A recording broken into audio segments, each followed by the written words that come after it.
Australian property prices have fallen 1.9% in the last 3 months. But that headline doesn't tell you what's really happening. Because while Sydney and Melbourne are falling, and some parts of those markets are falling quite quickly, there are still parts of Australia where property prices are actually going up. At the same time, properties are taking longer to sell. Vendors are discounting more. Auction clearance rates have dropped significantly, but rents are still rising. So in this video, I'm going to take you through the latest totality housing data and tell you what's actually happening in the Australian housing market. And more importantly, what I think investors should be paying attention to right now. Welcome back to the channel. I'm Jamie from Leverage Property Advisors. And rather than trying to predict what's going to happen to the Australian property market based on headlines, I like to look at what the actual data is telling us. And the August totality data is particularly interesting because we're starting to see a very different property market emerge following the May budget. So let's start with the big picture. Over the past 3 months, Australian dwelling values have fallen approximately 1.9%. But that number doesn't really tell the whole story because the combined capital cities have fallen around 2.5%, while the combined regional markets have barely moved, declining by only 0.1%. And there are actually regional markets recording growth.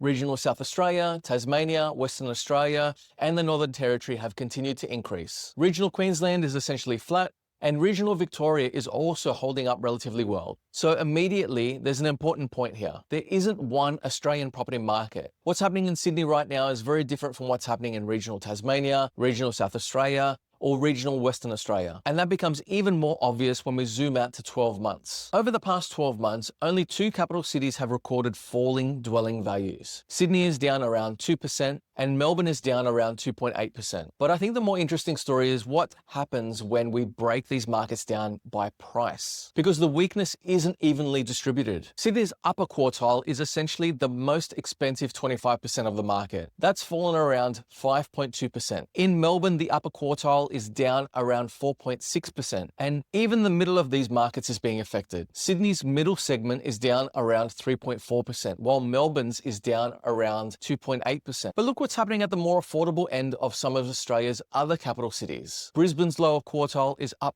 0.5%. Adelaide's is up 0.4%. Perth is up 0.5%. Hobart's lower quartile has increased 2.6%. And Darwin has increased around 4%. That's a massive difference. And to me, that's why talking about the Australian property market can sometimes be almost meaningless. Capital is behaving very differently depending on city, location, and price point. Now, this is probably the chart I'd be watching most closely. In July, Sydney dwelling values fell approximately 1.4% in a single month. Over the quarter, they're down around 4%. And when you look at the rolling quarterly change, the rate appears to be accelerating. Melbourne is showing a similar pattern. Melbourne values fell around 1.2% in July and approximately 3.4% over the quarter. And again, the rolling quarterly data shows a fairly rapid deterioration. Now, that doesn't mean Sydney and Melbourne are going to crash. Not at all. I'm not making that prediction. But it does tell us that momentum has clearly changed. And there's other data in this report that supports that. Sales volumes have fallen. Monthly sales volumes have dropped quite sharply, while the 6-month moving average has also softened compared with the 5-year average. At the same time, days on market are increasing across both the combined capital cities and regional markets. In other words, properties are taking longer to sell. And when properties take longer to sell,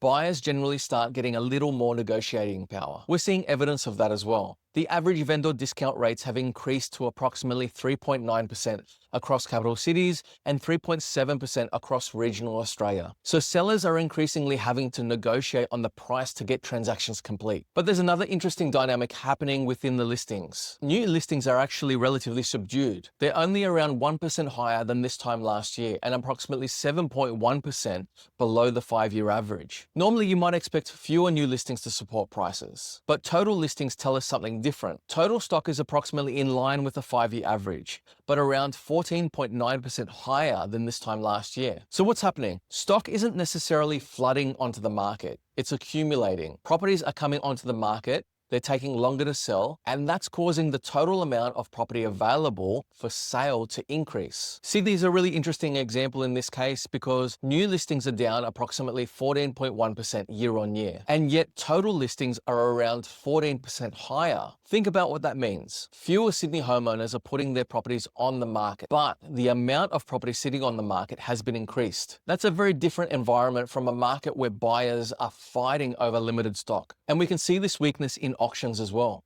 Around this time last year, weekly auction clearance rates were sitting at around 70%. Today, they're closer to 50%, although we've seen a slight improvement over the last few weeks. Again, no single metric tells you where property prices are going, but when you've got falling values, lower sales volumes, increasing days on market, larger vendor discounts, accumulating listings, and weaker clearance rates, it's pretty difficult to argue that selling conditions haven't weakened. But here's where the story gets really interesting for property investors, because while property prices are weakening in some markets, rents are doing the opposite. Rental growth remains strong across a number of markets. Regional Tasmania has recorded rental growth of approximately 10%. Darwin is even higher at around 10.4%, and Sydney, Melbourne, and Brisbane are recording rental growth somewhere between 5.1% and 6.6%. And this matters enormously for investors, because when rents increase while dwelling values soften or remain relatively flat, rental yields improve. And that's exactly what we're starting to see. Gross rental yields have increased over the last 6 months, so we're potentially moving into a very different investment environment. For years, investors in some markets were accepting extremely low rental yields because property prices were growing rapidly. Now we're starting to see almost the opposite dynamic in certain locations. Slower or negative price growth, but improving rental income. And depending on your strategy,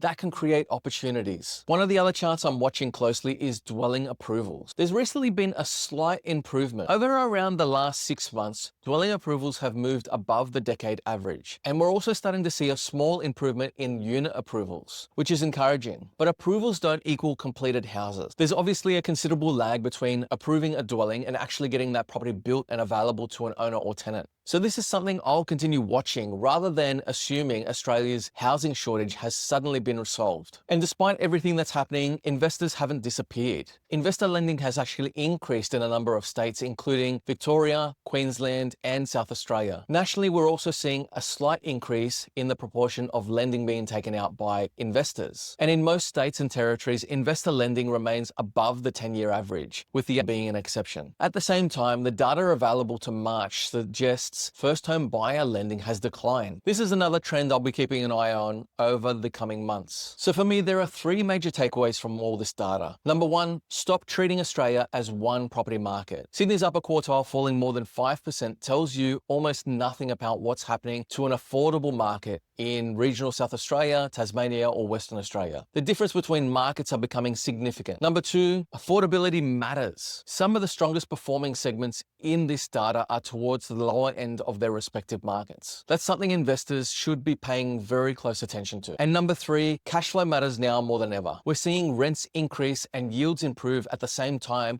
that capital growth momentum is slowing in some of Australia's largest markets. That means investors need to look beyond the question, where will prices grow the fastest? Instead, you need to understand whether the property actually works within your broader financial position. Can you afford to hold it? What's the rental return? What's happening to supply? What's happening to demand? How much competition are you facing? And ultimately, does the property actually suit your investment strategy? The August numbers don't tell me that the Australian property market is collapsing, but they certainly don't tell me that everything is booming either. What they show is a market that's becoming increasingly fragmented. Sydney and Melbourne are weakening. Higher value property is experiencing some of the biggest falls. Properties are taking longer to sell, and buyers have more negotiating power. But at the same time, some affordable and regional markets continue to perform relatively well. Rents are increasing, yields are improving, and investors are still borrowing. And that's exactly why market selection matters so much right now. If you're considering buying an investment property and you're not sure how these changes affect your strategy, you can book in an initial strategy consultation with me today. I'll put the details in the description below. And if you found this breakdown useful, subscribe to the channel because I'll continue tracking this data as the market changes. Thanks again for watching, and I'll see you in the next video.